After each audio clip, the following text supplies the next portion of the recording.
So let me start off with Mr. Shane. You've played in the Nigeria ICT ecosystem for quite a number of years. And if I'm talking about the chief information officers of organizations, I think you would like to, I would say, let me use you as a touch for that. Quite a number of information officers and technology officers of many organizations in Nigeria want to deliver on some of these required data services for consumers and even for their clients and even for their organizations. But quite a number of them are having issues with funding. You get to your CFO, you get to your your accountant, and in the case of we have this new technology, let's make use of this, we have this, and they frown upon it. Quite a number of CIOs are having that issue, which I personally believe is one of the reasons that is pulling the adoption of digital transformation back. What are your thoughts and what do you think can be done for CIOs to be able to use these evolved technologies for service delivery? Okay, thank you very much. Good morning, everybody. My name is Sheyi Akindele. I'm the founder of Hyperspace Technologies. Well, okay, can you hear me? Yes.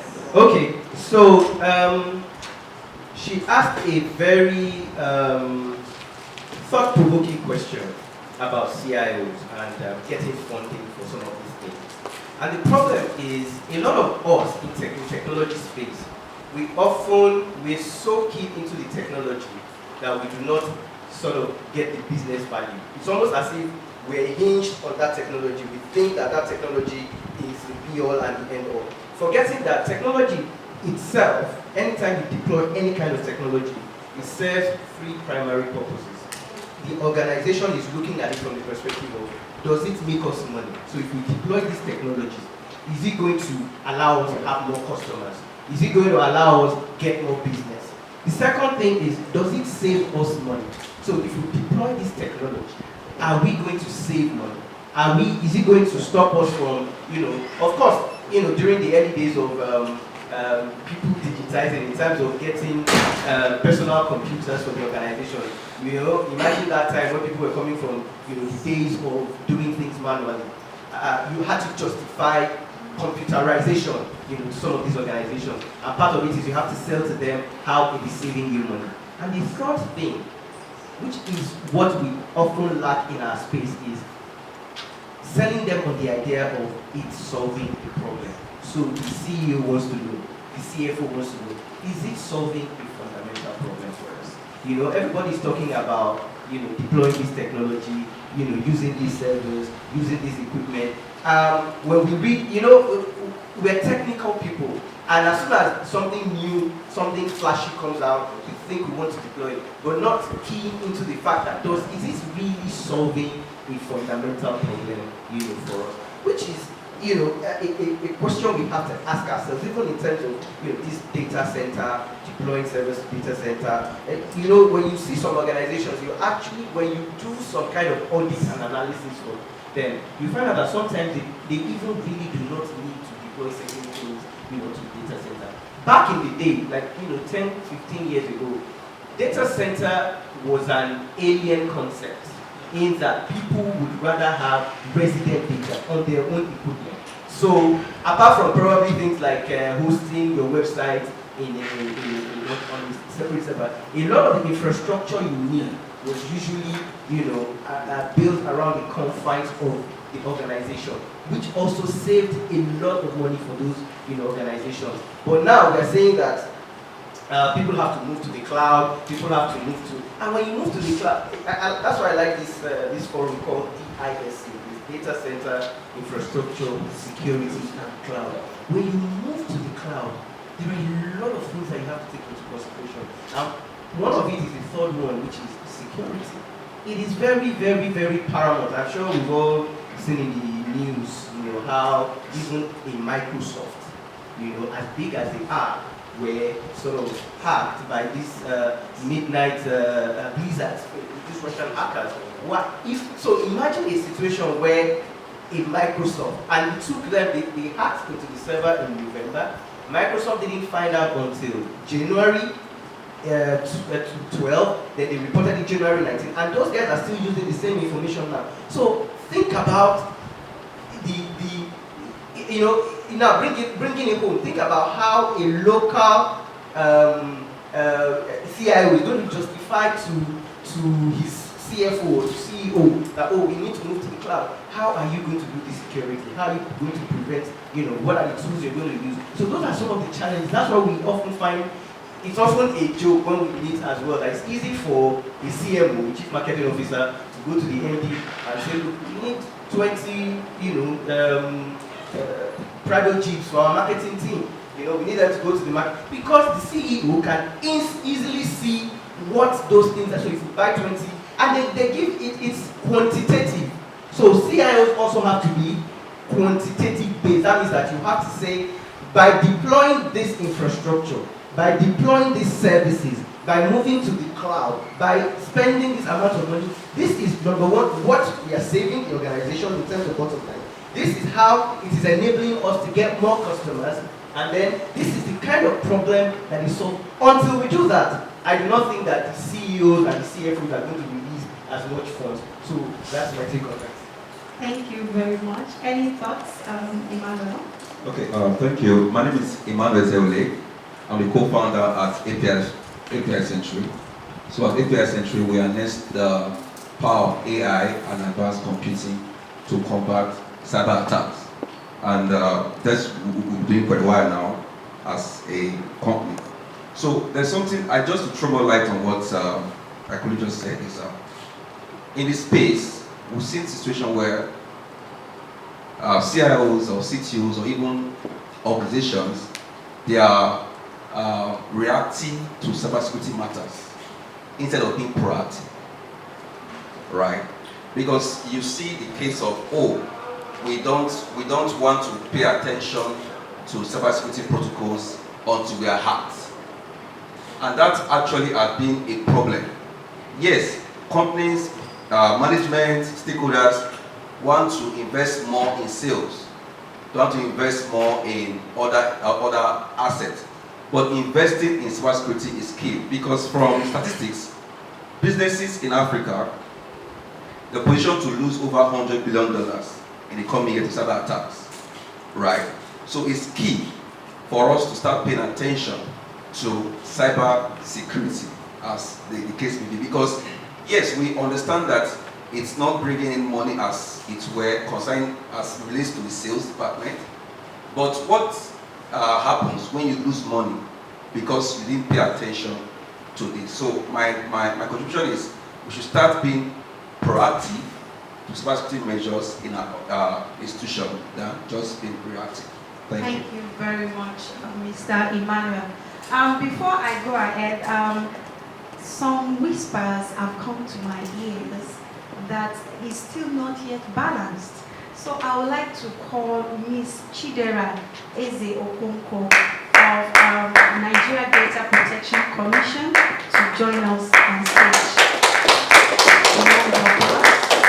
Chidera, for joining us. I know you have some thoughts on what we have discussed so far, but I would like to go further down from the role of the CIOs, the CTOs, ready to make available these services, but funding. I know everybody is curious as to why I started off on the money matter. The moment I mentioned money, I saw some people leaving.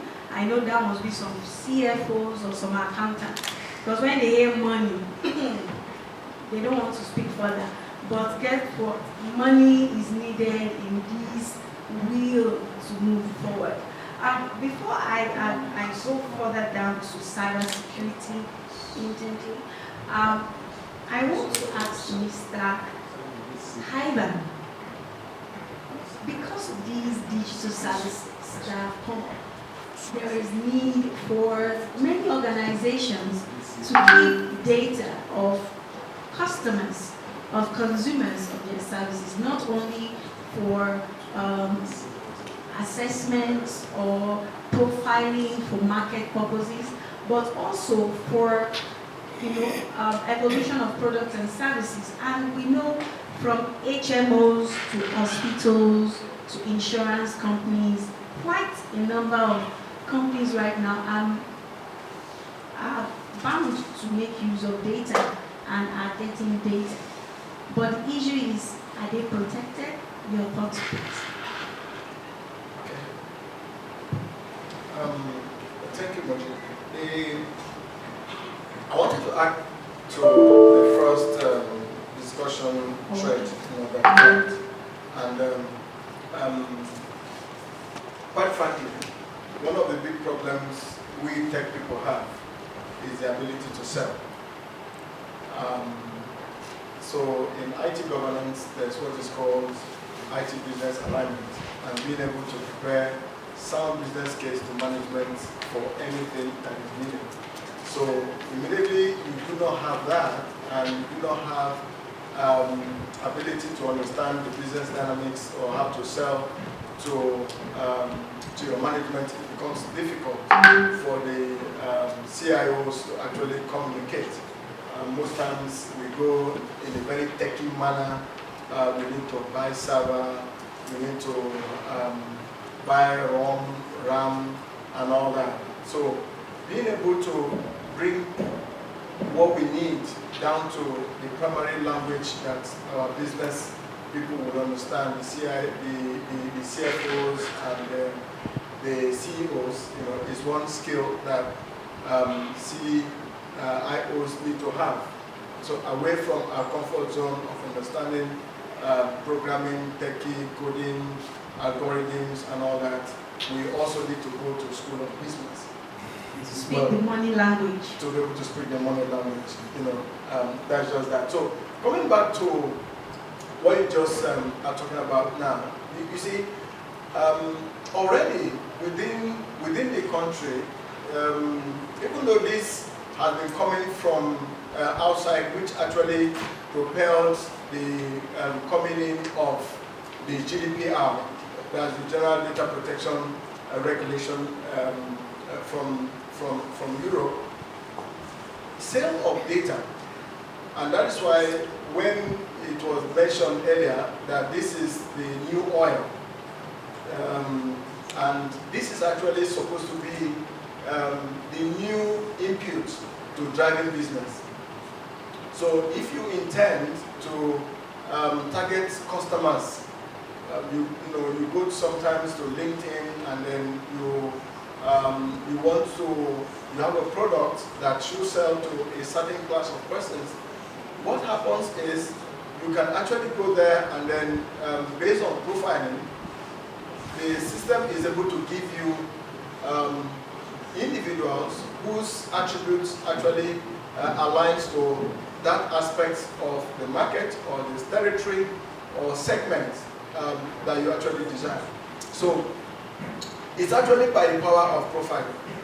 Now, the other flip side of it, which is where we need to put more attention to, is the actual sale of data, the unauthorized sale of data. What is called digital marketing today, or what we call email marketing or telephonic marketing, or any of those marketing that requires salespeople to actually, rather than go person to person, to speak to them, sell one product, and tell them about their services. What many do is to go to already existing data holders, acquire data from them, and then begin to now spam, bug, and so you begin to receive messages, you begin to receive emails, you begin to receive all manner of things from people you never had any interaction with before now. This is the unlawful part of data handling. And so we look forward to a time when, before you send me a mail, or before you send me any information, you will have actually sought my consent.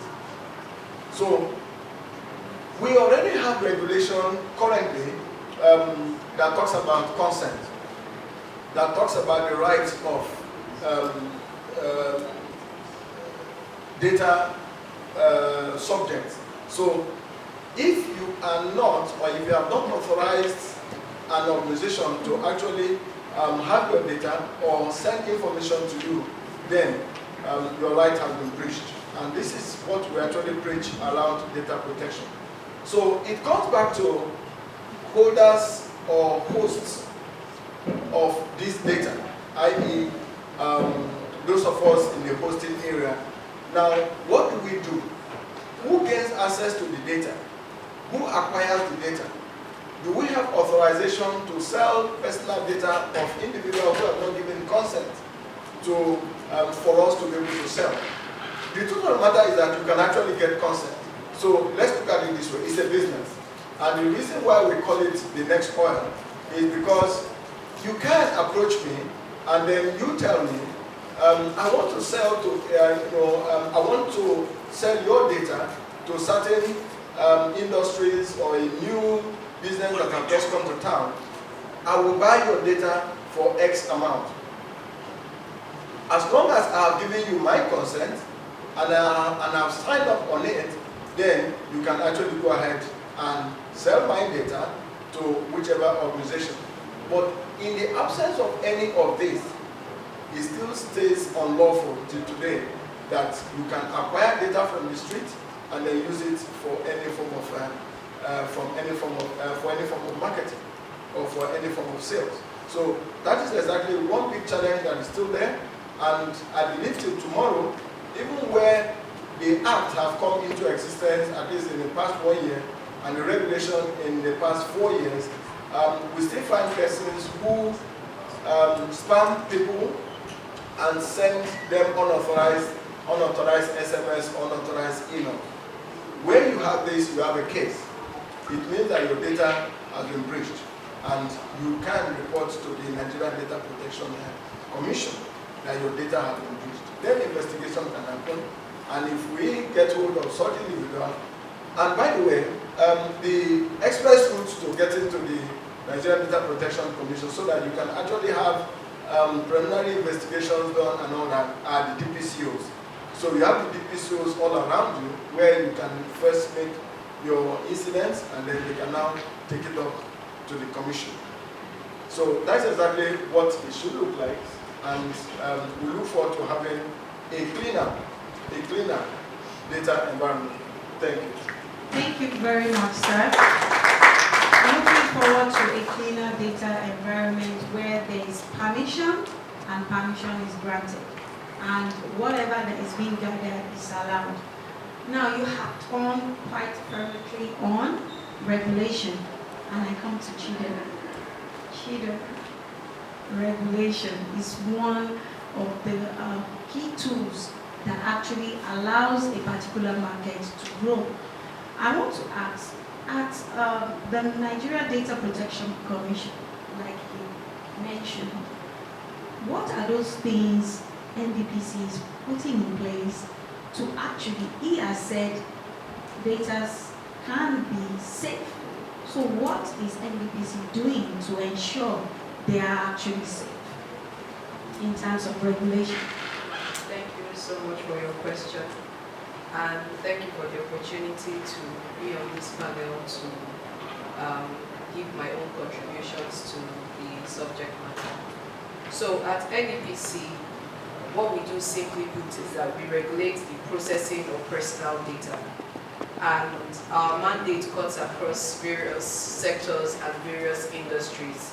And so we're in a unique position to advance our mandate because we are not restricted by a particular sector or industry. In terms of regulation, the principal law that we implement is called the Nigeria Data Protection Act of 2023. And that act established the commission and gives the commission its powers. One of the major things that I think the Nigeria Data Protection Commission is doing in terms of regulating is the creation of the Data Protection Compliance Organization model. That's the DPCO model. And I'm sure you've been listening, so Mr. Ivan Anya is actually the chairman of ALDAPCON. So ALDAPCON is an association of all of these DPCOs in Nigeria. And so the Nigeria Data Protection Commission licenses organizations such as law firms, audit firms, IT consultancy firms, and they give them a license to simply provide compliance as a service. So whenever you think about how do I want to comply with the Data Protection Act or various regulations that we come up with, the easiest way to go about that is to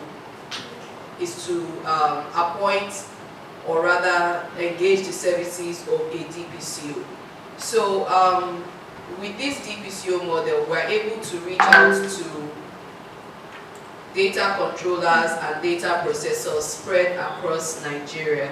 You'll agree with me that we live in a country that has a... And so by leveraging on the DPCO model, we have these organizations that you can reach out to and they provide these services. And in terms of regulations, we're currently working on the General Application and Implementation Guideline.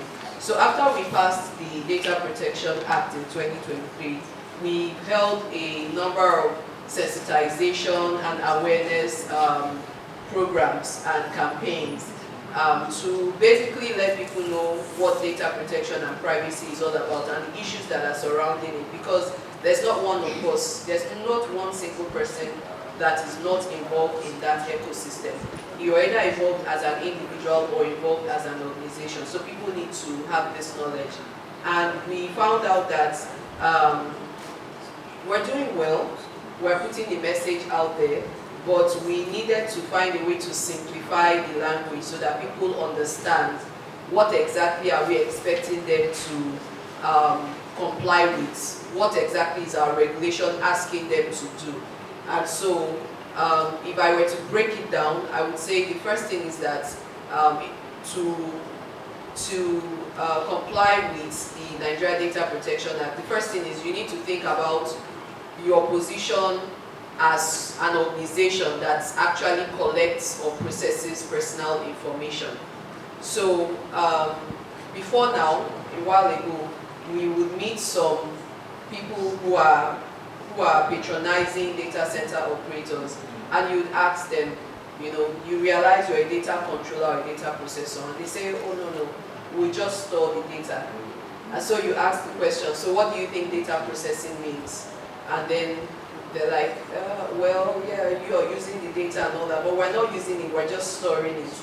But actually, data processing actually encompasses everything within the lifespan of the data, and that includes storage. And so that makes data centers, cloud service providers, data controllers and processors. So they fall under the jurisdiction of our regulation. So we basically regulate that industry as well because of that data processing activity. And so the very first and the most basic thing that we expect as an obligation is that they should have a privacy policy. And this privacy policy is not something that you would draft in some kind of legal jargons and you make it so difficult for people to understand. It has to be easy for them to understand. When people hear there's a new law, they just want to know, what does the law say we cannot do? What does it say we can do? So they just want a safe playing field for their activities.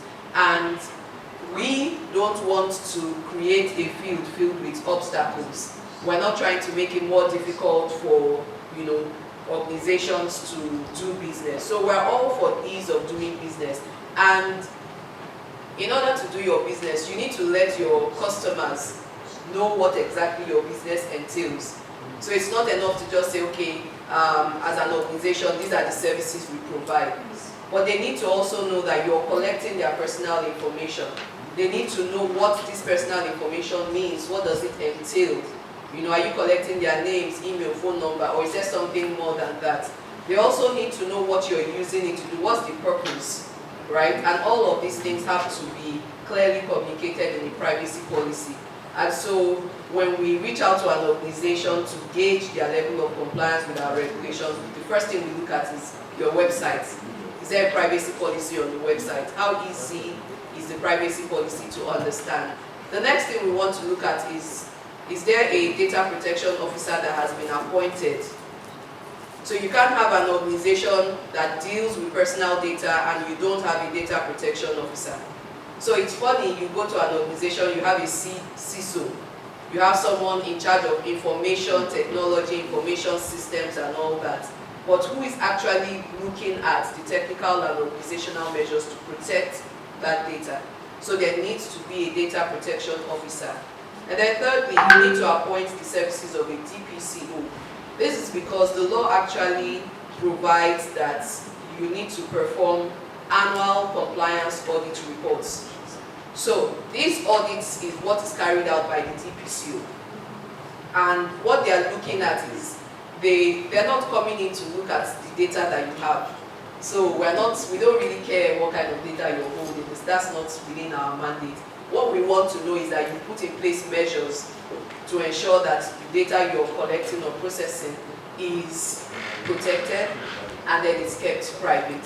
So your DPCO will help you to walk through the compliance, or rather the audits process. Afterwards, we will receive the audit report and then we will now certify that you have complied with the law for that particular year. Another compliance measure is that the organization needs to register with the commission, that's the NDPC, as a data controller or processor of major importance. So when I say of major importance, a lot of people start to think, well, I'm not of major importance. We're just, we're either a startup. Yes, but it's not so much about the volume. It's also about the sensitivity. It's also about, the special nature of the data that you're processing. And all of this is provided on the portal for that registration. So you may start out thinking, you're not important and end up finding out that you're actually quite important. And so we need to capture these organizations within the ecosystem so that we can better regulate the ecosystem.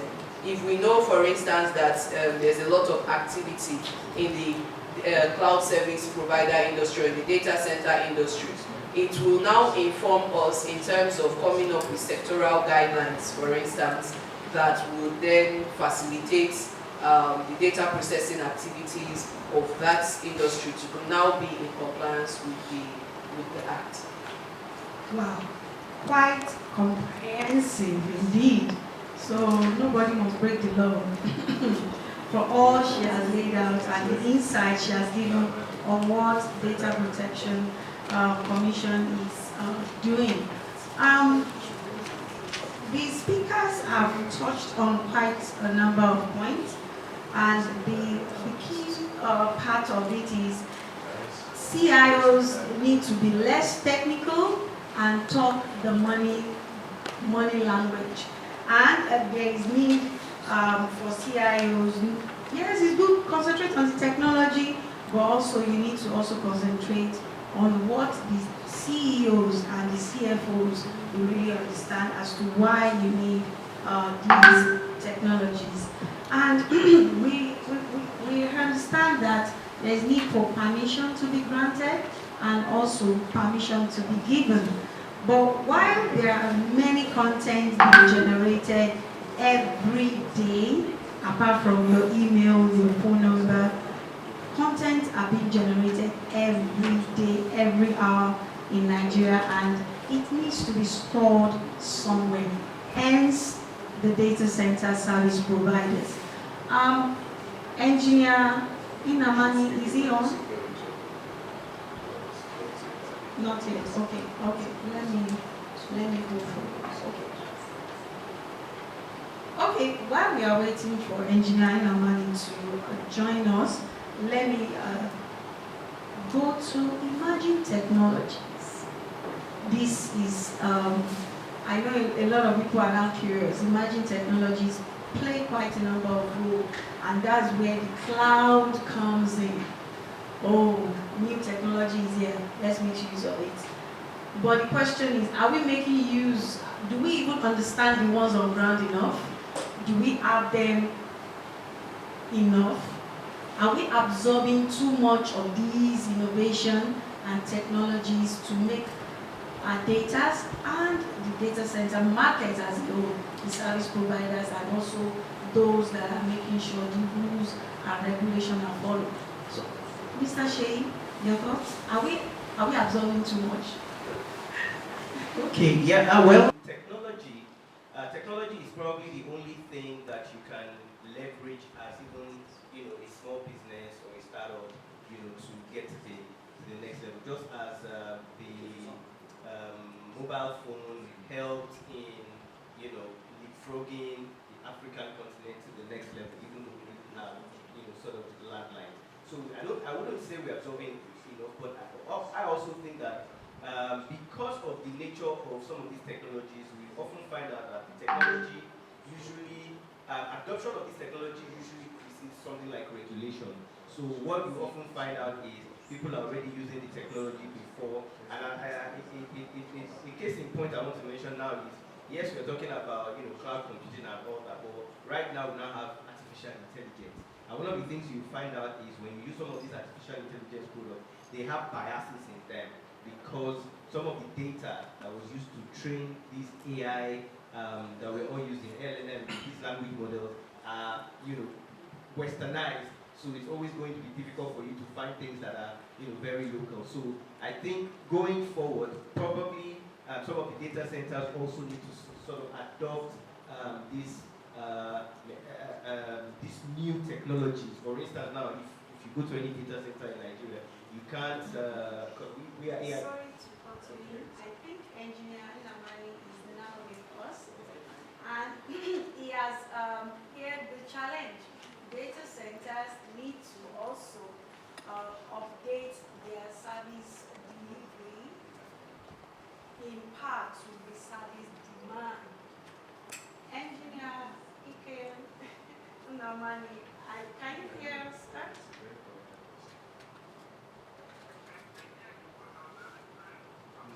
Oh, are we loud enough for you to hear us?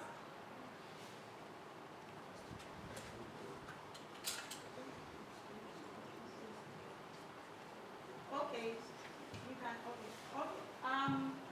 Let me just quickly ask you this, because quite a number of experts have delved into data being gathered and how they can be kept safe, and we've also touched on regulation.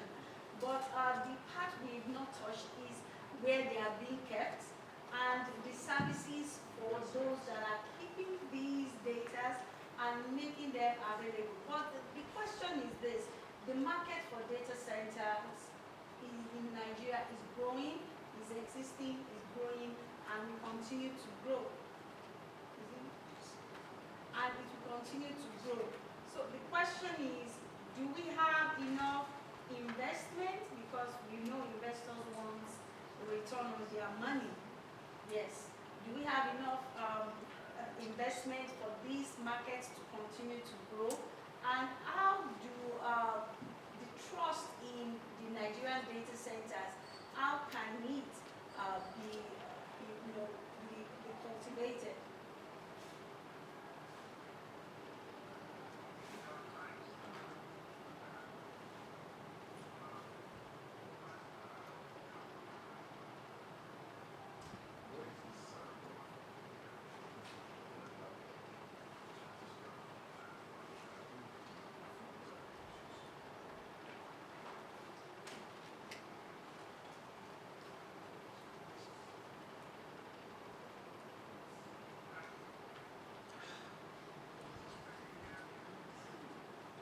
Hear you, but very faint. Yeah, we can hear you, but it's faint. Maybe I think they're trying to increase the volume from my end.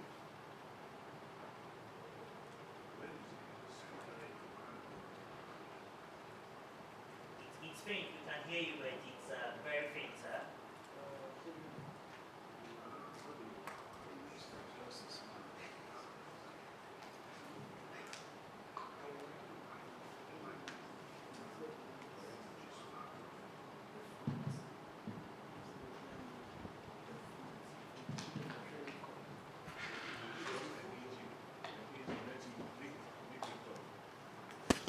So they come into the country with the same quality of service as you would expect in any other part of the world in Nigeria, because today the biggest data center providers globally are not operating in any other part of the world. So the data centers are being built to global standard. In any other part of the world, who are the ones running the bigger facilities and Nigeria? At least two of them are operating in Nigeria. So that means Nigeria today should not complain of quality of service when it comes Businesses of data centers in Nigeria as to investment. now. Yes. Hello, sir, we can hear you. Because everybody wants to know how safe it is. How safe it is and the possibility of it being used for the ecosystem in the future. Okay, thank you very much. Okay. Can you hear me now? Yes, sir, we can hear you, sir. Okay, my Okay. last question to you was on the challenges facing data centers.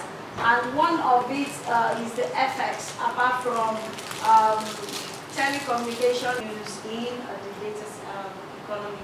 Okay, thank you very much. Unfortunately, with the adoption of technology in Africa, comes about the increase in cyber attacks, right? Because the fact that we are adopting this technology, there's also an increase in cyber attacks. So the recommendation from me will be, first off, there's need for cybersecurity awareness, right, to make the ecosystem also safe. Because I'm not sure you can have an 100% cybersecurity safe ecosystem, because hackers by the day, they evolve as well. So, but with a robust cybersecurity awareness and training, that actually will help. And of course, talent. It's very important. Like the other our colleague said something, that there will be cyber security of the cloud and security in the cloud. So there is a need for us to have talent to be able to stand up and also work to ensure that these infrastructures, this ecosystem is safe. And of course, one of the challenges in this ecosystem as it relates to emerging technology and cybersecurity is the costs, the pricing. You know, sometimes you see for us to deploy a robust cybersecurity infrastructure in our environment, we'll be spending so much in different technology and different tools, right? So for us, we also advise that we look back home, we come home to look at some technologies that has been developed in-house within the four walls of Nigeria. And I think that's where our technology came out from. Because currently it's better in Nigeria, and we have our footprint currently in Kenya, Canada, and Zambia, and Rwanda. So, and we are able to also price in Naira, as it were.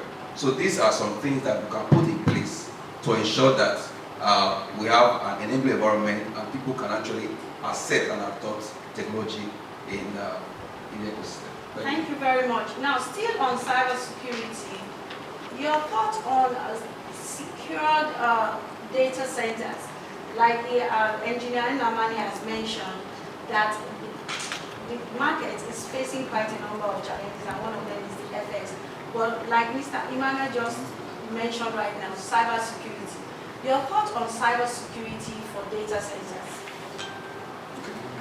Yeah, thank you very much. Yeah, you know, the thing with data centers is that what they're doing is they're giving us, so if you, it's like a building, so you are, once I am on a data center, I take for granted, I would take for granted that they have already done some of these compliance checks. They are keeping their data secure. So at my own end, if I am hosting my services on there, which is, you know, a lot of data centers allow for small businesses, allow for organizations to actually have, they provide what, you know, maybe software as a service, platform as a service. So I am not bothering my head with the security of data.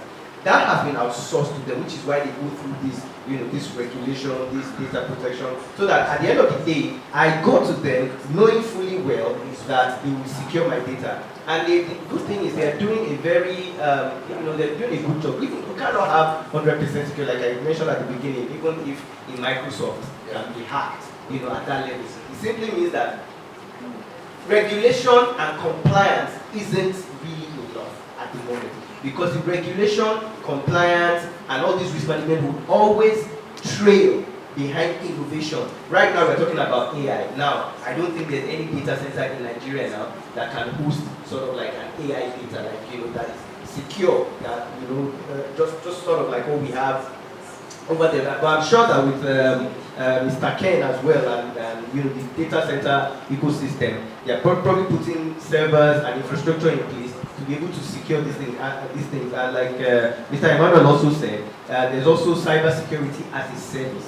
Now, when you are providing this cybersecurity as a service to some of these organizations, you are making sure that they are secure. You are making sure that all the controls that you need to put in place are in place, and they are basically doing, I think for now, a fantastic job. So I think they are probably a lot more secure than we give them credit for. So Engineer Namani, my last question to you, because I was told you have to fly, is what are your thoughts on artificial intelligence and data center functionality? Times, artificial intelligence is come to stay. It's got currently, I was just watching on CNN earlier today, that the European Union has just released a new set of policies to safeguard the use of artificial intelligence, right? The US has also come to indicate the same, because one of the reports that was published by Blackstone earlier this month is that potentially artificial intelligence may not only lead to some people being out of job, but could actually create Armageddon, right, for those that are afraid of science.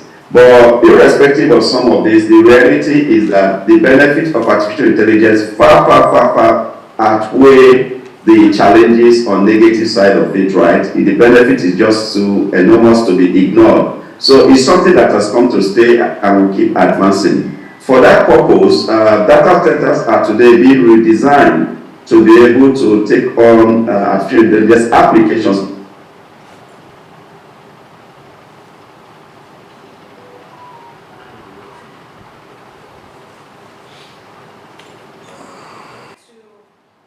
Redesigned, totally retrofitted to be able to handle it. But the technology exists, and companies like ours are trying to do that because we've done it in some other countries, right? It's just here to stay, but it also means that there is a need. Now, for Nigeria, rather than look at AI as the primary need for data centers, because even the AI services are not being rolled out significantly here, the one that's probably more critical to us that we are currently lagging behind is Internet of Things, right? Because Internet of Things is already here. There are devices that is running on it. They all require low latency. So this is why we need edge data centers spread across the country. Even before we start building data centers for AI, which is definitely hyperscale facilities, we currently are even lagging behind building data centers for Internet of Things, which is already here with us and is existing, right? So there is a lot that still needs to be done, but the country is in the right path, and this just means there's a need for future growth and opportunity in the space. Okay, thank you very much. Talks, conferences, summits. Like Chidera said, everyone is involved in how we need and how we can be safe online. I want to hear everyone's last thoughts on this. How do you think, with everyone needing to contribute to being secured online and the potential it has for data center market to grow in Nigeria? I start from the revelation aspect. Okay, please. My question is, with so many people knowing, hearing from different conferences and summit talks, adverts on TV, but we can see quite a number of people have been hacked one way or the other before, and nobody takes time to read or even find out what's a cookie and what's not a cookie and what it entails. So my question is, what, it falls on everybody. What are your last thoughts on what individuals need to do to enable the data center market potentials to grow as individuals from the angle of policy or regulation? Your question is very loaded. And I think it has various dimensions. And I think it's also aimed at summarizing, bringing this session to an end. So I'll try to keep it simple. So for the first one, about, I think it's about, we do a lot of awareness creation, we keep talking about these issues, but at the end of the day, there's a part for us to play as data subjects. We call ourselves data subjects when we're talking about data protection, but basically you and I. And if in a room such as this, we only have a handful of people that actually read privacy policies or terms. Okay, I will focus on privacy policies because terms and conditions is a bit outside of my scope. But I'll focus on privacy policy because it's supposed to give you the information you need to be informed about how your own information is being used.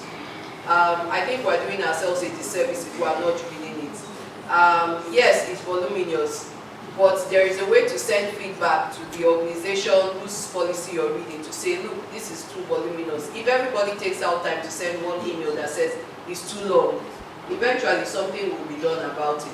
If they don't do anything about it, you can report them to the commission, because part of our regulation is that they should have a privacy policy. It should be clear, it should be simple and precise. So if you report to us, then we'll take it up and tell them to simplify it.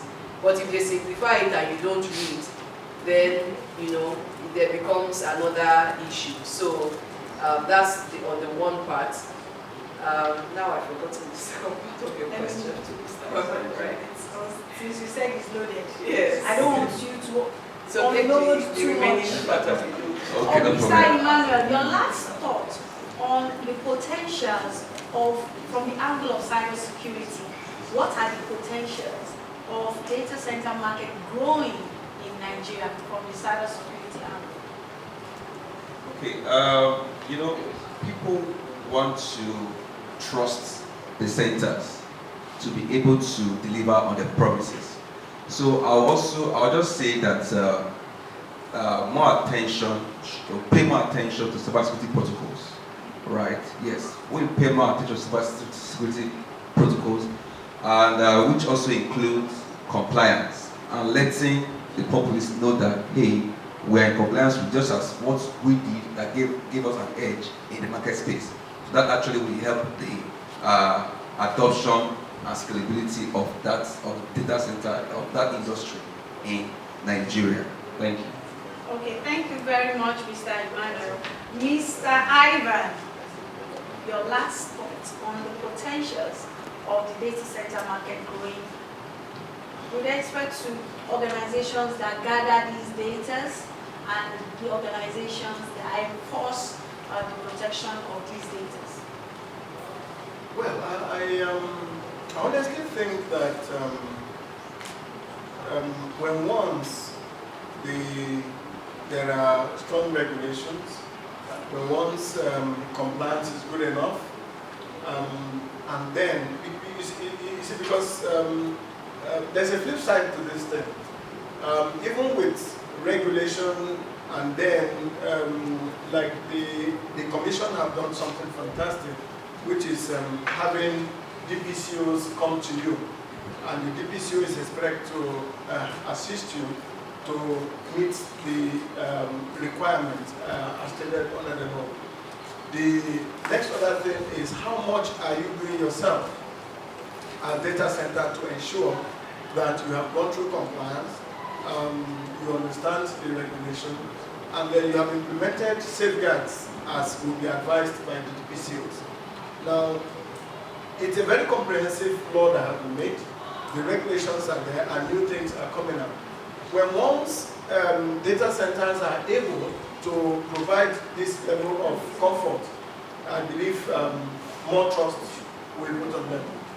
Okay, now on trust, Mr. Shea, on trust and technologies, new technologies coming up, what are your last thoughts? What are the potentials of data sectors in Nigeria growing with respect to trust? Thank you very much. You see, one of the things I've always wondered is with all these regulations, all these data protection.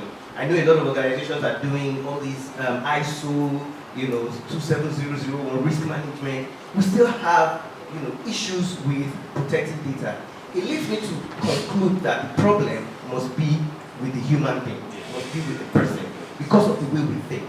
Now, if you think about why we have these issues, even globally, the internet is actually supposed to be secure by now. But you see, at the end of the day, it is about the human being. I'll give you, in rounding up, I'll just give us, maybe one or two examples. Now, if you think about even how, when we were younger, there used to be people called pickpockets. So sometimes when a pickpocket wants to pick your pocket, he wants to, now, if I want to pick your pocket, I don't know where your wallet is. Now, what I want to do is, because I don't know where your wallet is, I want you to give me that information. When you give me that information yourself, which is in cybersecurity they call it victim-assisted, fraud. So what do I do? So in a gathering like this, imagine a situation where we've just finished, and I put up a very big sign outside that says, "Beware of pickpockets." What do you do when you say it? The first thing is, you first do this. By doing that, what have you done? You have given me the information that without you knowing that you have given it to me. So that's essentially what happens online through social engineering and phishing. We have a lot of problems in Nigeria. Everybody is looking for a job. Everybody is playing Bet Nigeria. Everybody. So once you get a text message that says, "Oh, you have won a bet that you did not participate in," and they tell you to go to a website and put in, certain details, and in order to get this 50,000 or 100,000 or 500,000, you need to put in this information, your name, and you see even very educated people doing this. You get all these, we're delivering a parcel that you did not order. You now get a message from a parcel delivery company, but before you can get the parcel, we need your name, we need your phone number, we need your this, and you are happily filling it. Now you see, the fraudsters are very smart in that they do not use that information immediately. They wait for 2, 3, 4, 5 weeks later, and then they use it, and then you are wondering how your information, how your data has been compromised, not knowing that you have also given it to them. And that is essentially what is happening. If you want to find out if you've been compromised anyway, because of the way we log in into the internet, there's a website called haveibeenpwned.com. Now, if you go in there, HAVEIBEENPWNED, just put your email, the email you usually use to log into, whether it is your social media. It will tell you all the sites that you have logged into, and if your password has been compromised, immediately change your password. Secondly, enable two-factor on any application you're using. Two-factor authentication. She asked a question at the beginning, whose WhatsApp has been? A lot of people's WhatsApp, they have even been hacked and you don't even know. And it is very, very easy. Enable two-factor authentication, so that when one factor is compromised, the other factor will serve as a safeguard. And I always tell people that are practitioners as well, we should stop using SMS as two-factor. It has been proved that this is not secure. Let's use more secure, like all this Google authentication, and if possible, we go passwordless as well. So I think in rounding up, I'll put the effort on the human. Maybe more awareness needs to be done for the human, because one of the things we've seen, I was sitting down there and somebody would ask me for, my charger to charge the phone. Do you know there are chargers now that have Wi-Fi built into them, that when you connect and you are charging to your phone, everything you are typing, you are putting onto the person, and you don't know. There are also, you just get in there and we use it. When you go to conferences, they give out flash drives, and they know, the hackers know the human psychology. So when you pick up a free flash drive, as you are going, what's the first thing you do? You connect it to your laptop. And once you connect it to your laptop, that's it. You have given them access. The same thing with free Wi-Fi. Everybody, when you come to a place like this, the next thing you are looking for is free Wi-Fi. So a lot of these things, we need to work on the human psyche. We need more awareness. You might put all the protection, all the regulation, all the servers, all the firewalls. If the human is compromised, that's the end of it. Thank you very much. Thank you very much, Mr. Shea.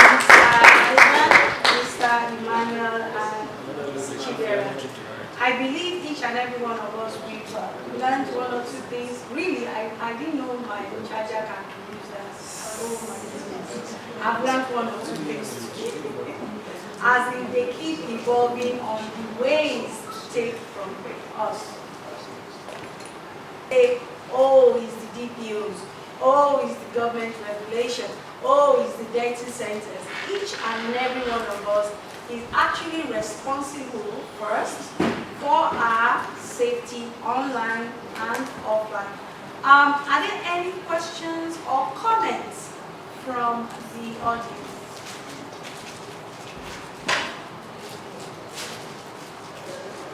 Comments to add? Okay.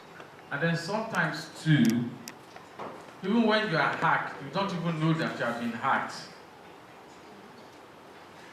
About 3 or 4 years ago, let me say 3 or 4 years ago, Technology Mirror was hacked. And I didn't know. Really because we signed an MOU with a group in US, they call them syndicates. They syndicate content from Africa, they syndicate content across Europe, Middle East, and Africa. And we're so excited when we signed that MOU with them because they were paying us in dollars for every of our content that they syndicate, and it was making the traffic to boom. And then last year, something happened. I complained to my hosting company, Google Host. Sometimes the website will go down, sometimes it will come up, sometimes it will go. I keep complaining to them, and they keep just trying to fiddle with the website. It was later on I complained to my webmaster. I said, look, this is what is happening. Say that sometimes the website will trip off, sometimes the thing will come up. Not knowing that they've hacked into that website, during those periods that the website will go off, somebody somewhere was using it to trade on crypto. Because of the traffic, so they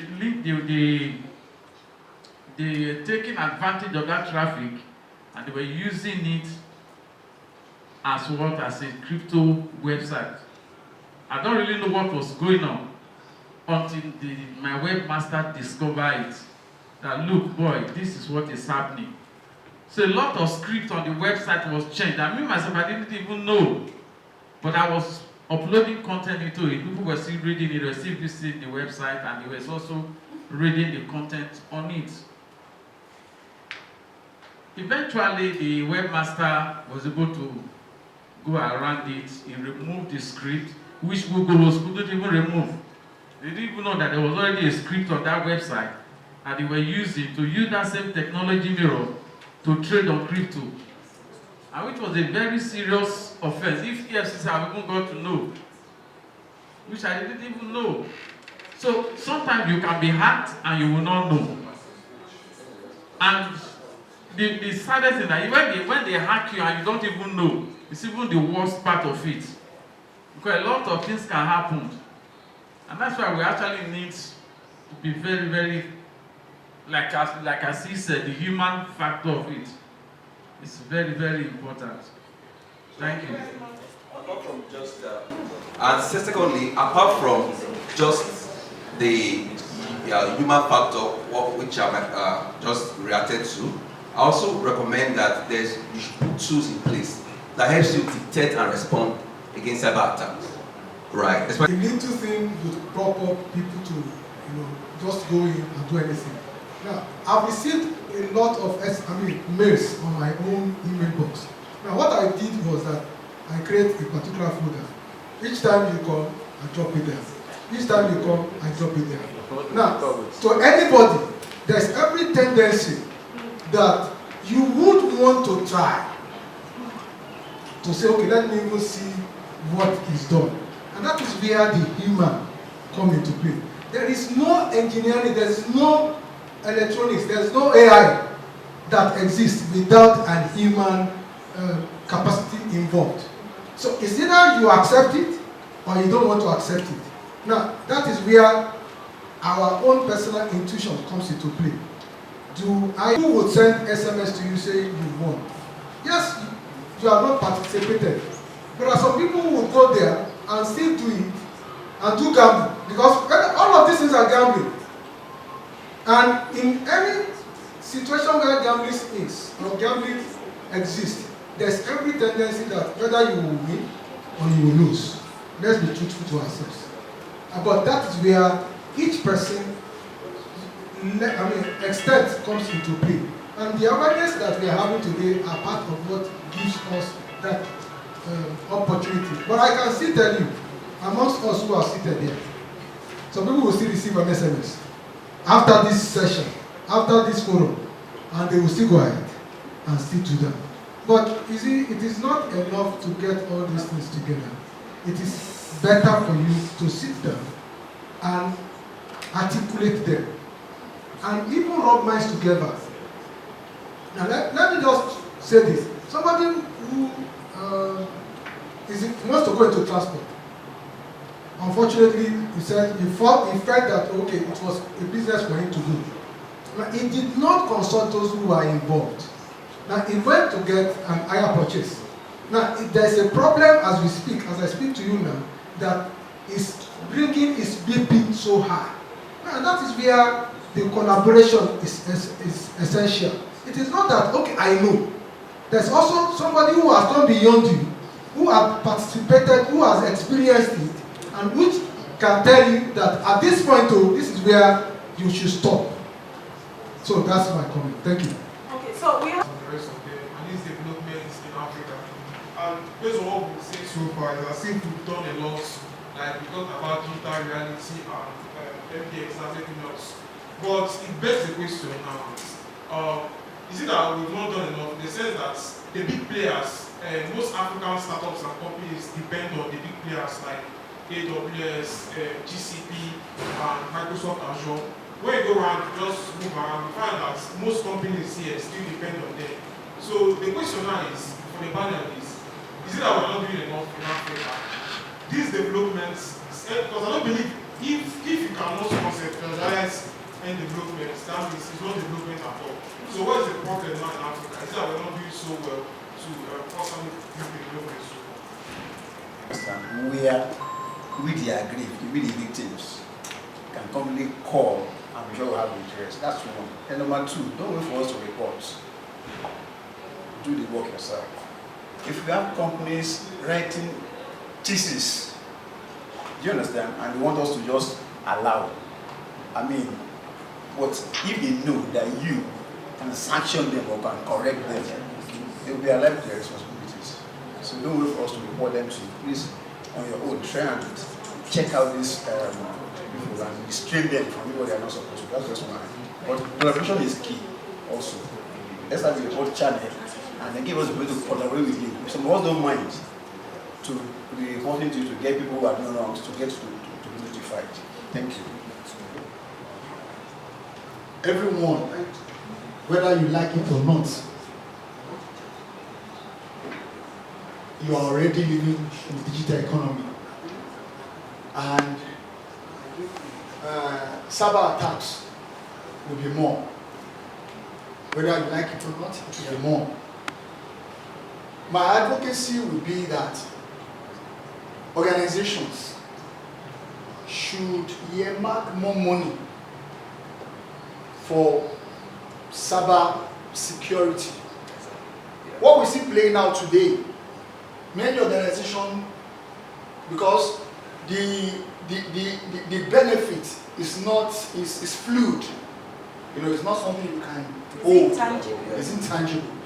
So my advocacy would be that digital economy is here. A time is coming that you won't see Naira again. You won't see the real Naira again. For instance, now, if you go to bank now, right, and you tell them, okay, I want to withdraw 500,000 as a corporate account holder, they will tell you I can't give you this much. Now, why don't you explore other options? So more of your money, are you there now, will be fluid. So, may God help us. But it's just the way the world is. And what you just said is, if you actually even really look at it, the only country, all the companies you mentioned, AWS, Google, they're just American based. You see, the problem with us here, America has a structure. They have a structure in place that they promote innovation.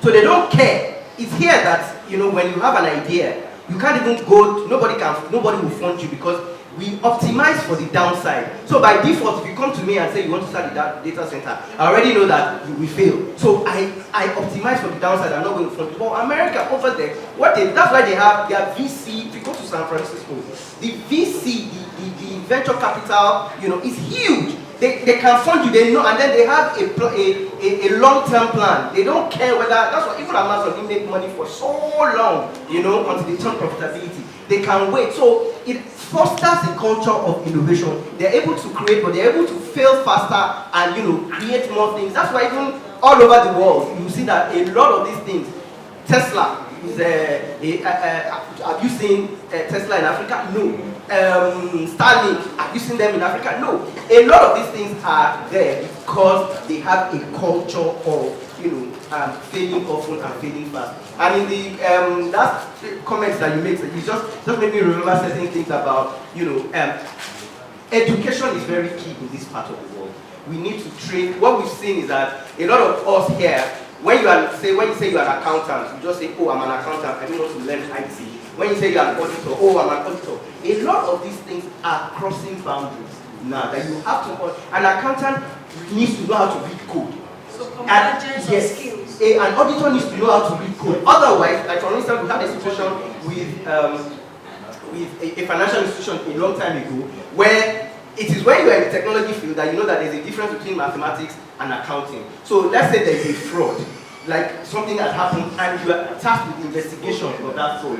One of the things you will see is that because of the way an accountant and an auditor will treat it, it's going to be different from the way a technology person will treat it. Let me give you an example. So if you build an app, let's say a banking app that does funds transfer, okay, and then you discover fraud on it, say the monies are just, you know, going missing. An accountant will go in and they will quickly segregate and say, okay, all the people that have zero balance, they cannot be, you know, suspects. But you see, a technology person will see it and say, no, they cannot, they should be suspect. Why? There was a time that a certain bank, they were doing a campaign and they just noticed that so many people were going to open. It was a zero balance, just open, zero balance. Now, the person that built the app, remember that programmers and software developers are not accountants. So when he built it, when you are doing funds transfer, so let's say you have 10,000 naira, and you want to do a funds transfer from account A to account B, the code is supposed to say you cannot transfer more than the amount that you have. So if you have 10,000, that even though the programmer has put in a constraint that you cannot transfer more, but you see, you can actually transfer less than that, even if you have zero. So let's say I have zero balance, and I want to transfer 10,000 naira to you, or I want to move money. If I do minus 10,000 naira, minus 10,000 is less than zero. Guess what will happen? I will put your account number in there, and I'll say zero, minus 10. You will now get a debit alert, and the money will come to you, and you'll be wondering how the money. An accountant will go in there and say, no, but it's only a technology expert that will read the code, that will know that the constraints you have given it is wrong. And that means that all the people with zero balance, because they just noticed that people were just rushing in a certain branch to open accounts because they had discovered that if all I will just tell you is, please sir, just send me your account number. Of course you will send it to me. The next thing is you get a debit alert. And money will come to me because the code will do zero minus 10,000. Minus is what? Plus. And that's what will happen. And that was what. Thank you. Pen test. So for us in the technology space, even just as an awareness, we should also pay attention to that, because that actually checks for vulnerability in your code, right? Just as just also said.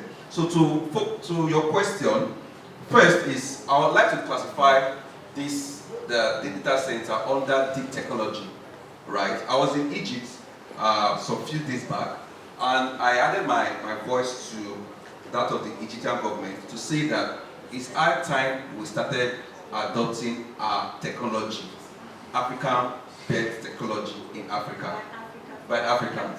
Yes, it's high time.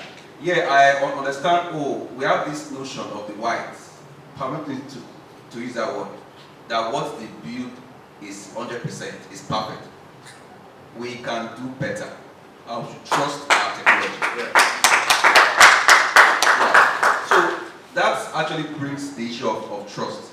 And permit me to also speak from the VC's point of view, right? Guys who want to fund this deep tech technology, they are focused. And for us in Africa, we lack focus. We are quick to pivot. We want to build the data center, it costs XYZ amount, and like that. Because we put in so many energy and we're not seeing revenue at the short term, we want to pivot, or we want to start diverting funds. So once you come to invest, say, I want to build a deep tech project, they're like, Africans, black. So if we are able to build trust and also know that our technology can scale, I think people will definitely want to pivot from using AWS and Azure to what we are currently looking in Africa. Thank you.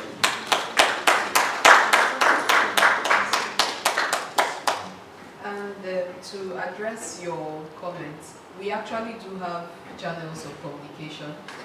Yes, there's a dedicated number on our website, and if you call that number within working hours, someone will pick up the call and take your complaint. You can also send your complaints to a dedicated email, that is info at nepc.gov.ng. And we receive a lot of complaints, but we do not only begin investigation based on the complaints that we receive. Sometimes we may pick up an issue from social media. For instance, I recall that there was an issue with JAM and one of their CBT centers where a young lady went to register for an exam. He started sexually harassing the girl, and she's a minor. So apart from the fact that what he's doing is a criminal offense on the fact that she's a minor, we want to look at it from a point of privacy. And we've been talking a lot about data protection. The protection part is quite, in my opinion, is quite more established than the privacy part. The protection is what we've been talking about, cyber security, keep it safe and all that. But how about thinking about it from the point of privacy? You give it to one person. If that person is going to share it with another person, you should know who they are sharing it with, and you need to give your consent for that, or there needs to be some kind of lawful basis for that to happen.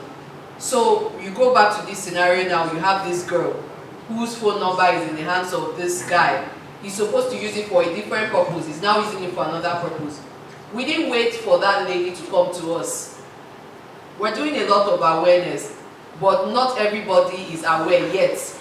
But we saw that it was, a trending issue, and we picked it up, and we actually, started an investigation. And so this is just to buttress the point that we don't always wait for complaints. We can't wait for complaints. If we pick up an issue, we will immediately start an investigation and we start working on it. Yes, thank you. Thank you to all our panelists for your time, for your insight, for your contribution. I know each and every one of us have learned one or two things. I know I have, and I believe you all have learned as well. From the takeaways we all had, please keep it on your left hand, because I know the right is for chin chin, fufu, amala, please don't throw it away. And like they all say, we started with monitor and we finished with monitor. There's need for investment in cybersecurity, there's need for investment in new technologies, and there is need for investment in time. Every one of us should take our time before accepting those cookies on those websites, before signing up for those softwares or the Chat GPT prompt websites. Quite a number of them are out there right now. Thank you very much to all our panelists. A round of applause to all of them.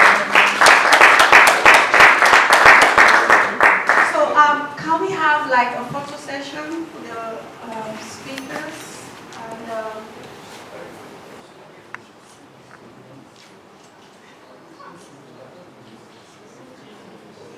a round of applause once again for the panelists.